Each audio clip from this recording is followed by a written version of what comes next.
Dan pemirsa, untuk membahas mengenai bagaimana sekolah menengah kejuruan mempersiapkan siswa-siswinya untuk kompeten atau siap diterjunkan dalam dunia kerja, selengkapnya akan kami hadirkan dalam dialog Nusantara Siang berikut ini.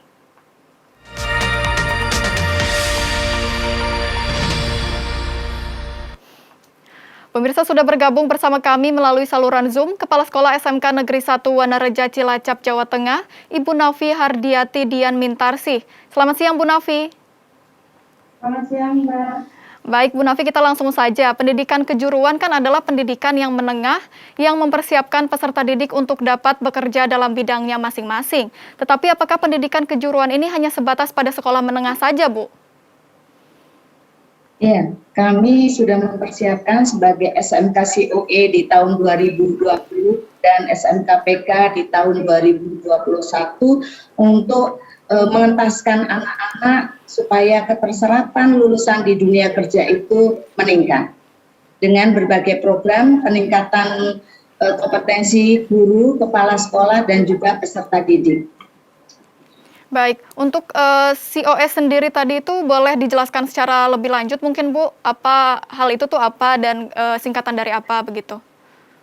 Baik, SMK COE adalah program dari Direktorat SMK, dari Ditjen Diksi Vokasi tentang SMK yang ditunjuk sebagai COE, Center of Excellence. Program ini dimulai tahun 2020 dan salah satunya SMK Negeri 1 Wanareja.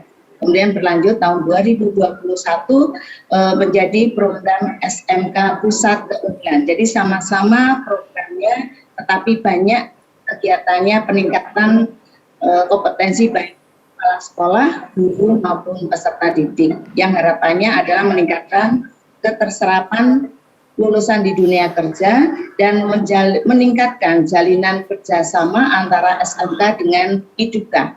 Baik, artinya program COE ini adalah program untuk meningkatkan kompetensi baik dari siswa maupun SDM dari sekolah sendiri, ya Bu ya? Baik, lalu apa sebenarnya tujuan pendidikan kejuruan secara umum, Bu? Khusus untuk SMK PK itu ya menghasilkan lulusan yang tinggi.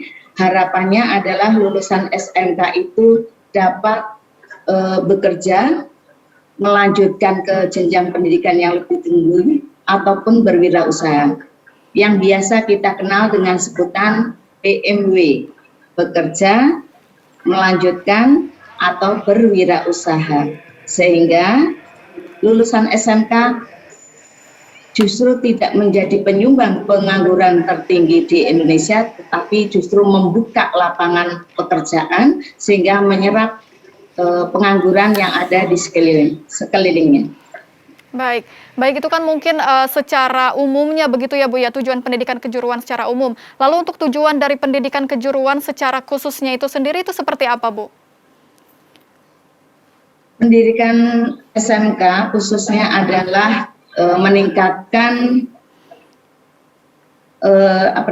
kompetensi atau lulusan yang berkarakter, Mbak. Berkarakter, apalagi kami SMK PK itu sebagai piloting untuk menerapkan kurikulum paradigma baru atau Merdeka Belajar yang harapannya peserta didiknya adalah memiliki profil pelajar Pancasila. Ditambah untuk SMK itu berbudaya kerja. Baik, lalu untuk meningkatkan kemampuan SDM lulusan SMK, menurut Ibu sendiri apa yang paling utama dibentuk atau dibangun, Bu? Yang utama karakter, pendidikan karakter, namun diiringi dengan kalau dalam program SMK itu ada 8+I.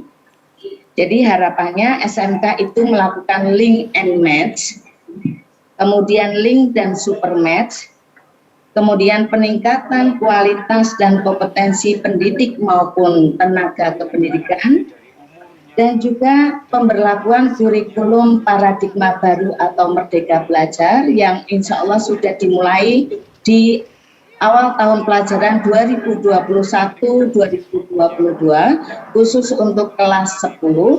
Kemudian juga komite pembelajaran yang ada di sekolah itu sudah melakukan pelatihan kurikulum paradigma baru yang dilatih ada 16 orang pengawas sekolahnya, kepala sekolah, kemudian wakil kepala sekolah bidang kurikulum, dan 13 guru kelas 10.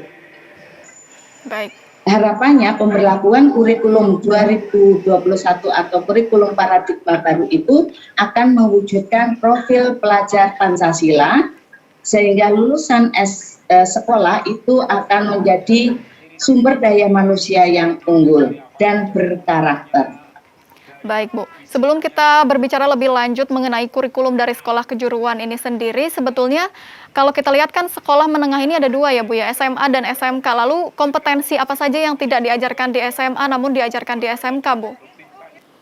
Ya, kalau di SMA mungkin lebih sifatnya pengetahuan umum karena diproyeksikan untuk melanjutkan ke jenjang pendidikan yang lebih tinggi. Sedangkan kalau di SMK itu kejuruan, ada mata pelajaran yang spesifik, sifatnya kejuruan, teknis, sehingga anak-anak dilatih secara teknis untuk keterampilan-keterampilan sesuai dengan kompetensi yang mereka pilih.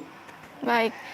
Untuk lalu bagaimana penyesuaian pembelajaran dari sebelumnya kan murid SMP lalu harus langsung belajar mengenai ilmu kejuruan. Nah, bagaimana transisi atau pengenalan yang dilakukan sebelum siswa itu akhirnya belajar mengenai kejuruannya di sekolah SMK, begitu, Bu?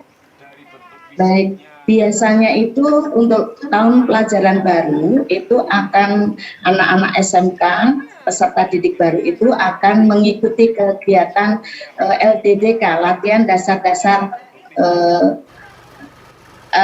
korps disiplin, sehingga harapannya tertanam dalam jiwa anak-anak peserta didik kami itu memiliki jiwa korsa yang tinggi dan mengenal minat dan bakatnya masing-masing. Kemudian setelah mereka masuk pembelajaran di kelas 10, mereka akan dikenalkan untuk kegiatan-kegiatan atau pembelajaran yang sifatnya teknis kejuruan. Jadi pembelajarannya itu prosentasenya 40 untuk teori dan 60 untuk praktek kejuruan di bengkel masing-masing. Baik, artinya mungkin proporsi yang dilakukan dalam pembelajaran itu lebih banyak di bagian praktek, begitu ya, Bu ya? Betul. Betul. Baik, lalu apa saja yang dipersiapkan di SMK untuk mewujudkan manusia yang berkompetensi, Bu? Ya, tadi kami sebagai SMK PK pasti harus mengimplementasikan kebijakan dari pemerintah khusus untuk SMK, yaitu link and match. Jadi anak-anak itu kami latih di sekolah secara teoritis dan praktis di bengkel sesuai dengan kompetensi masing-masing. Kemudian selama 6 bulan mereka melakukan pembelajaran di industri atau di IDUKA, institusi dunia usaha dan dunia kerja. Selama 6 bulan mereka praktek pembelajaran secara langsung sehingga mengenal dunia kerja yang sesungguhnya. Kemudian mereka kembali ke sekolah, kami latih lagi dengan alat-alat yang ada di sekolah untuk meningkatkan kompetensi masing-masing, dan juga kami tambahi kemampuan-kemampuan berwirausaha untuk anak-anak, sehingga nanti harapannya setelah lulus anak-anak mampu mandiri untuk bisa berwirausaha dengan berbagai passion yang mereka miliki. Baik, tadi kan Ibu sempat menyebutkan sedikit mengenai kurikulum dari SMK itu sendiri ya, Bu ya. Bagaimana dengan kurikulum SMK saat ini, Bu? Seperti apa kurikulum yang digunakan? Untuk kurikulum paradigma baru, kami sudah melakukan pelatihan yang dibimbing dari P4TK, LP2KS dan PS, dan juga dari PMPV. Kemudian setelah 74 jam kami dilatih dari pihak eksternal yang mendampingi kami. Kemudian di sekolah komite pembelajaran yang mengikuti diklat eksternal tadi melakukan in-house training kepada seluruh guru yang ada di SMK Negeri 1 Wanarja untuk mengimplementasikan kurikulum paradigma baru. Ada beberapa perubahan-perubahan yang harapannya dalam kurikulum paradigma baru ini, pembelajaran itu berpusat pada siswa, kemudian mewujudkan profil pelajar Pancasila. Jadi kami sebagai guru itu hanya bersifat mendampingi, mengarahkan dan mensupport apa yang diinginkan oleh peserta didik kami, sehingga dalam belajar mereka berdasarkan minat dan bakat masing-masing. Jadi guru sifatnya menghamba pada peserta didik dalam pembelajaran kurikulum paradigma baru. Itu istilahnya Merdeka Belajar, implementasi untuk kurikulum Merdeka Belajar. Baik, lalu apakah kurikulum yang diaplikasikan di SMK 1 Wanareja ini juga diaplikasikan di sekolah lain, dan apakah ini merupakan standar kurikulum yang ada di setiap sekolah SMK di Indonesia, Bu? Kalau mohon maaf, kalau untuk SMK ya tidak semua SMK memberlakukan kurikulum paradigma baru. Yang diberi yang ditunjuk untuk melaksanakan kurikulum paradigma baru untuk SMK hanya SMK Pusat Keunggulan. Sebanyak 901 SMK di seluruh Indonesia yang baru menerapkan kurikulum paradigma baru di tahun pelajaran 2021-2022. Insya Allah nanti berikutnya SMK-SMK lainnya akan menyusul. Sedangkan untuk tingkat SD sampai dengan SMA yang menerapkan kurikulum paradigma baru itu hanya sekolah penggerak saja.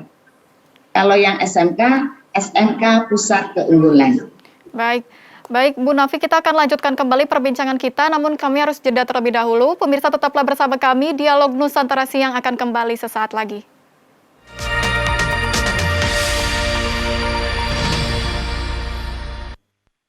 Anda kembali di Dialog Nusantara Siang, pemirsa masih bersama dengan Ibu Nafi Hardiati Dian Mintarsi selaku Kepala Sekolah SMKN 1 Wanareja Kabupaten Cilacap, Jawa Tengah. Ya, Bu Nafi, kita lanjutkan kembali perbincangan kita. Tadi kan kita sudah berbicara mengenai kurikulum yang digunakan dalam SMK yang ada di Indonesia, dan tidak semua SMK bisa menerapkan kurikulum paradigma baru yaitu Merdeka Belajar ya, Bu ya. Lalu untuk syarat yang harus dipenuhi oleh suatu sekolah SMK di Indonesia agar dia bisa menerapkan kurikulum paradigma baru ini seperti apa, Bu, persyaratan yang harus dipenuhinya? Kalau untuk tahun pelajaran ini itu hanya SMK PK saja, Ibu Mbak, SMK Pusat Keunggulan. Tetapi insya Allah di tahun berikutnya akan diikuti oleh sekolah-sekolah yang lainnya. Jadi semua secara nasional akan menerapkan kurikulum paradigma baru kemungkinan di tahun pelajaran berikutnya 2022-2023. Baik, artinya ini baru akan diterapkan oleh sekolah lain nanti sekitar tahun depan begitu ya, Bu ya? Iya. Lalu jika kita berbicara mengenai ilmu praktek yang diajarkan di SMK, itu seperti apa, Bu, untuk mempersiapkan SDM yang unggul? Baik. Kalau di SMK Negeri 1 Wanareja, kompetensi keahlian yang diunggulkan itu kan agribisnis, tanaman pangan, dan hortikultura. Jadi dalam pembelajaran dimulai dari sinkronisasi kurikulum yang ada berlaku di SMK Negeri 1 Wanareja itu harus disinkronkan dengan kebutuhan di dunia kerja, di dunia industri. Nah, kebetulan untuk ATPH itu idukannya adalah PT BCA atau PT Benih Citra Asia. Kemudian kami harus melaksanakan pembelajaran teaching factory, yaitu pembelajaran yang menghasilkan produk. Nah, dalam link and match kerjasama dengan PT BCA itu, untuk program teaching factory di SMK Negeri 1 Wanareja khususnya ATPH itu adalah stok seed jagung pakan. Jadi hasil pembelajaran teaching factory berupa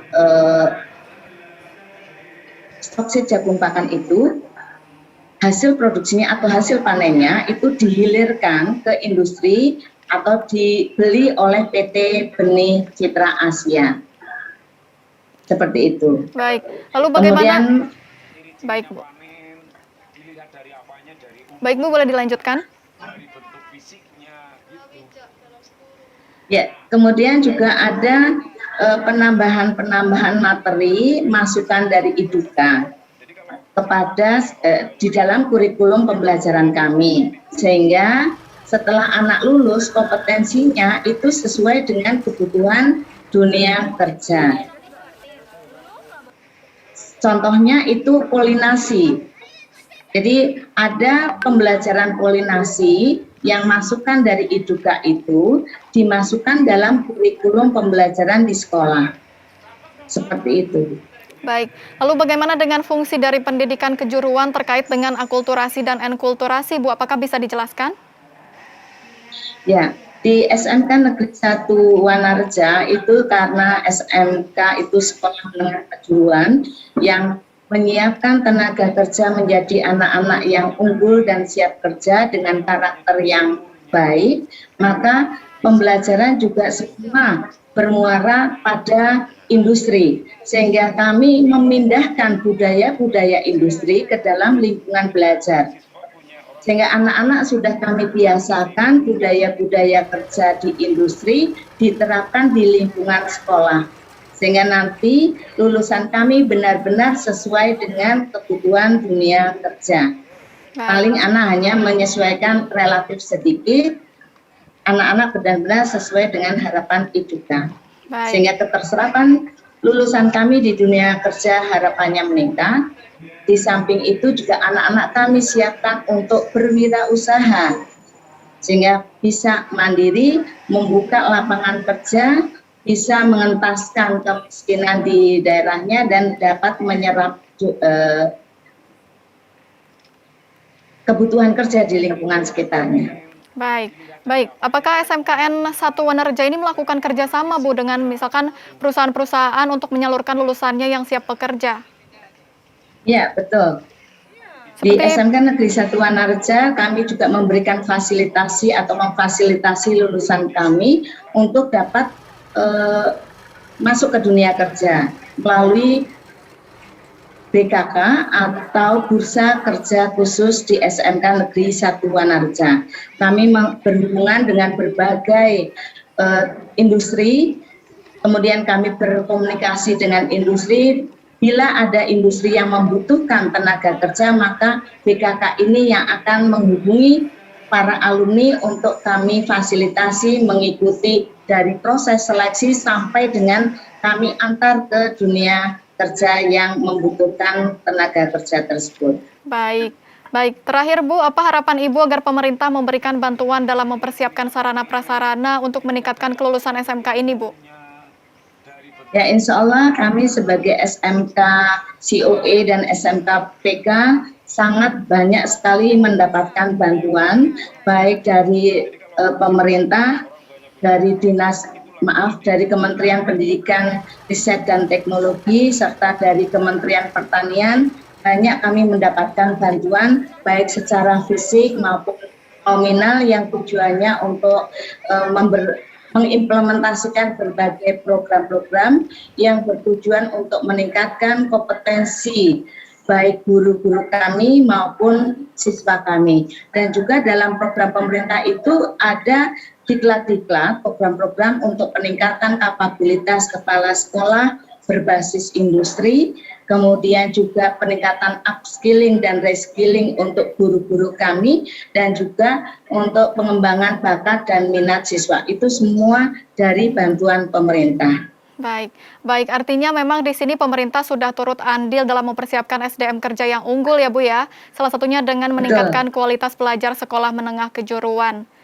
Betul. Baik, baik. Terima kasih. Harapannya semoga bisa lebih menyeluruh lagi. Baik. Baik, terima kasih Bu Nafi Hardiati Dian Mintarsi selaku Kepala Sekolah SMKN 1 Wanareja telah bergabung bersama kami di Dialog Nusantara Siang. Sampai jumpa.